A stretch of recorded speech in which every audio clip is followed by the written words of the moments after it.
Sony or Fujifilm? Which is the best camera system and which one should you buy? There's only one way to find out. Well, as somebody who has shot with and owned a whole range of Sony and Fujifilm cameras over the last few years, I do think that both systems, broadly speaking, are great, but they do certainly have their own list of pros and cons. And in this video, we're going to be running through those lists so that hopefully you have a better understanding of which system is best for you. So first up, we do need to talk about sensors and camera options in general, because Sony and Fujifilm have both adopted their own very different strategies. For example, while Sony currently make both APS-C and full-frame camera bodies, Fujifilm does not make full-frame cameras at all and has instead set its sights entirely on dominating the APS-C market. So what does this mean? Well, for most people, not a huge amount, because broadly speaking, APS-C cameras are more than capable for every level of photography, right the way from beginners to professionals. However, the advantage of opting for Sony over Fuji is that you do at least have the option to switch to a full-frame camera should you want to in the future without having to switch to a completely different brand with different handling, different build quality and menu systems. Though, something to note is that Sony's APS-C range has somewhat been neglected over the last few years with very few new releases, and it seems that Sony really is going all in on its full frame range of cameras. Now, I don't personally think that Sony will totally ditch this side of its operation, but at the very least it does mean that you will have less camera body options and maybe even lenses to pick from in the future compared to Fuji. Now, on the opposite side of things, if you opt for a Fuji camera, you are going to be somewhat locked into using APS-C size cameras indefinitely. Unless of course you don't mind the hassle of selling up all of your lenses, accessories and jumping ship to a different full frame camera brand at a later date. Now I'm sure there's plenty of you screaming at the TV right now telling me that Fujifilm do make their own range of medium format cameras too, which is true, and they include sensors that are larger than full frame. Though these are serious professional level cameras which are considerably more expensive than either of these two options and use an entirely different lens system altogether, which means for most people who are considering buying their first camera, they're probably not a viable option. But anyway, that leads us nicely onto the next topic of discussion, which is lenses. Now obviously, each of these brands will use their own bespoke lens mount. Sony uses E-mount and Fujifilm use X-mount. And broadly speaking, both of these lens mounts provide a decent range of both native and third-party glass to choose from, so really there's not a wrong answer here. Though there are a few nuances that we should very quickly touch on. Firstly, and I am getting a little bit pedantic for a moment, Sony E-mount does technically offer the greatest number of lenses to pick from in total, and these days it seems that whenever a third-party lens manufacturer makes a new lens, it's almost guaranteed to be available in Sony E-mount at launch, whereas it's not always a given that a lens will be made available for Fujifilm X-mount, at least not right away. But on the flip side, native Sony glass can get very expensive, particularly the high-end full-frame G-Master lenses. On the black market, they usually go for around a testicle, 2 kidneys and part of your liver, whereas the smaller Fujifilm APS-C lenses are usually a little bit cheaper to buy, broadly speaking of course, but we'll talk more about pricing a little bit later on. For now though, we need to move on to talking about style and handling, because of course it should be pretty obvious that these cameras not only look very different, but they also operate and shoot quite differently too. Now don't get me wrong, at their very core, they both operate just like any other digital camera will, but the subtle differences in the handling certainly provide a different shooting experience, which may be the deciding factor as to which one of these is best suited for you personally. So, starting with Fujifilm, and obviously these cameras not only look beautiful, but as a result of them resembling the film cameras of yesteryear, most Fujifilm cameras tend to prioritize having lots of analog style buttons and dials, which means that altering the settings is a much more tactile experience. Now, I said most rather than all because some Fujifilm cameras, like the smaller XM and XA models, tend to have less dials and stuff going on, mainly because they are just much more smaller in size and have limited space for that kind of stuff, but also because they are predominantly or traditionally aimed at beginners. Either way, using physical dials instead of relying on on-screen menus may or may not be something that's appealing to you, depending on the type of person you are. For me personally, I actually prefer this means of shooting when I'm out taking personal photos, at least, because it means that I feel much more involved in the shooting process, and ultimately I just find it a lot more fun. But in a professional setting, I feel way more comfortable using a Sony camera. Why? Well, Sony cameras tend to adopt a much more practical means of operation. There are still plenty of buttons and dials, but more often than not, the functionality of these can be totally customized so that you can sculpt the camera to operate exactly how you want it to. Now, admittedly, this will require a fair bit of time having to dive through a long list of settings menus to get all of this set up just how you want it, but if dealing with that type of thing really isn't something that's going to put you off or make your brain explode, then having your most frequently used settings assigned to the buttons that make the most sense to you is not only very satisfying, but also super efficient. Now, really, there isn't a right or wrong answer here. It's all about picking the camera that best aligns with how you prefer to shoot and what you happen to be shooting at that time. But anyway, probably the biggest difference between Sony and Fujifilm is how they handle video capture. Now, for the longest time, Sony has been kicking some serious ass in the video world, and it's why they are often regarded as the go-to option for serious videographers. Plus, Sony also offers a very impressive range of cine cameras too, all of which use the same E-mount lens system as these hybrid cameras, which means you can use the same set of lenses that you bought for the hybrid cameras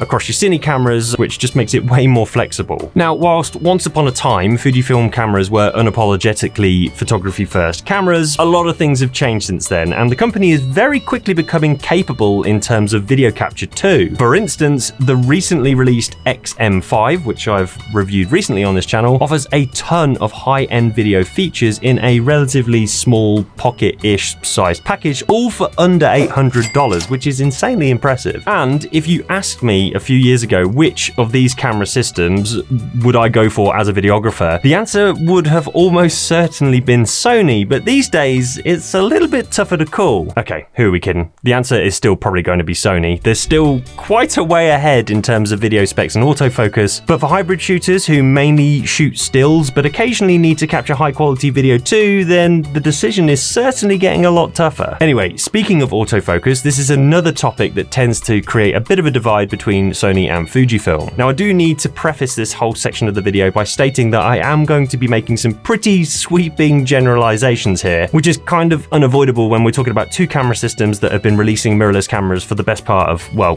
14 years. So do try to take what I say with a pinch of salt, and remember that no matter what branding is on the front of these things, each camera model will vary in terms of AF performance, so be sure to do your own research and make sure that the model that you're looking at offers the features, speed, and capability that you need for the job. But anyway, broadly speaking, modern Sony cameras are about as dependable and capable as you can get these days. And the advanced autofocus system on these newer models in particular is near faultless. So if you are somebody who values performance and accuracy above everything else, I really could not recommend the latest breed of Sony cameras enough. Now, that's not to say that Fujifilm cameras are a total pile of steaming dog crap, because they really aren't. Whilst these older Fujifilm cameras may not be as fast or accurate to lock onto targets, especially when shooting a moving target or capturing video, in recent years, Fujifilm has made serious strides with its AF technology, which means that the company is certainly gaining ground on Sony. But even so, if you ask just about any Fujifilm user, they will likely tell you that coming home with a handful of misfocused shots is still very much par for the course. Now, the hit to miss ratio is far from being horrific, but compared to the latest Sony cameras, it's fair to say that Fujifilm isn't quite at the same level.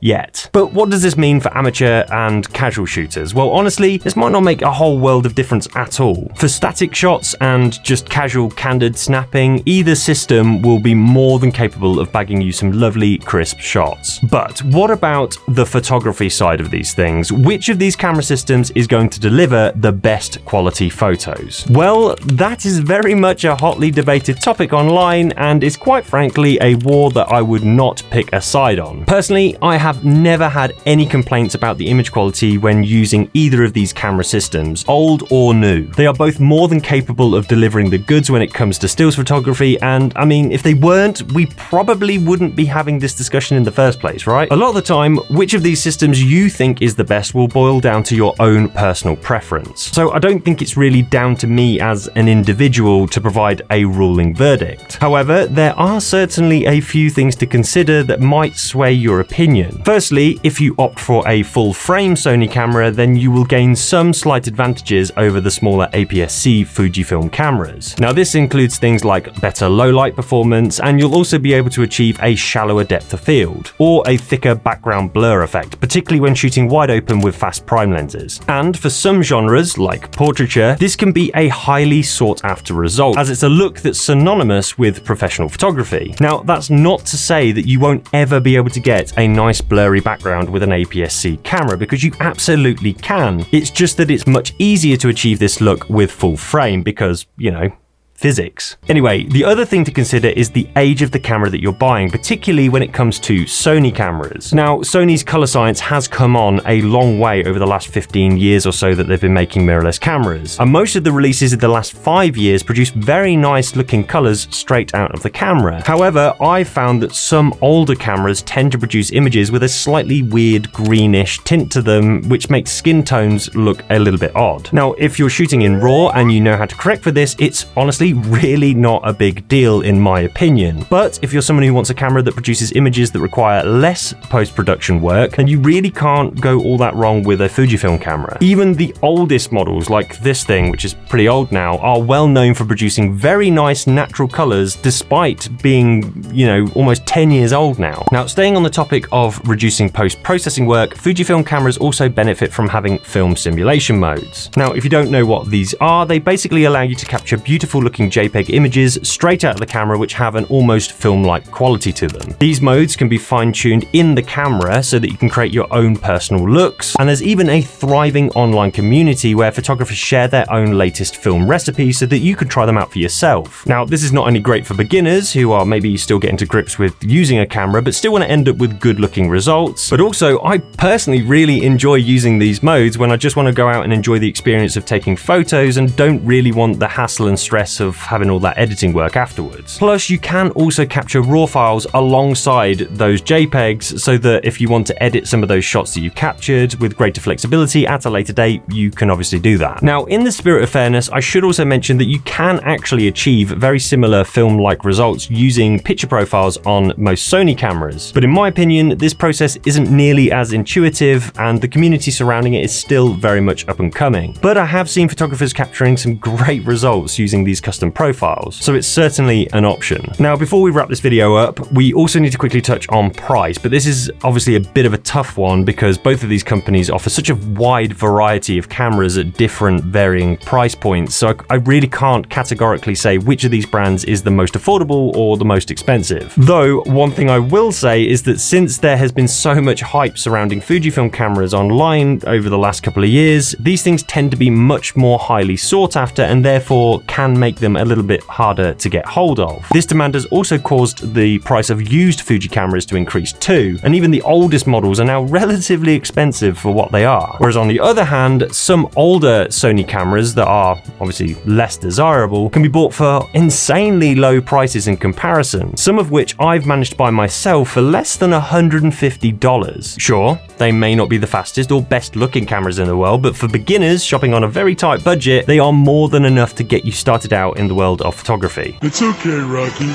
You go when you feel like it. So, I appreciate we have covered a lot of ground in a relatively short amount of time, and if after all of that you're still struggling to figure out which system might be best for you, then here's my take on things in a nutshell. Now, as I said right at the start of this video, choosing between Sony and Fujifilm should come down to your specific needs, preferences, and shooting style. If you're looking for a versatile system with the flexibility of both APS-C and full-frame options, Sony's lineup offers impressive performance for professionals and videographers who value benefiting from the most cutting-edge autofocus and video specs. On the other hand, if you're more into having a tactile shooting experience, capturing beautiful film-like colors straight out of the camera, and the option of having a more compact and portable ecosystem, then Fujifilm delivers unmatched charm and creative satisfaction. But at the end of the day, the best camera is the one that inspires you to pick it up and get out there and start creating. Or if you really can't decide, just buy the Panasonic S9 instead.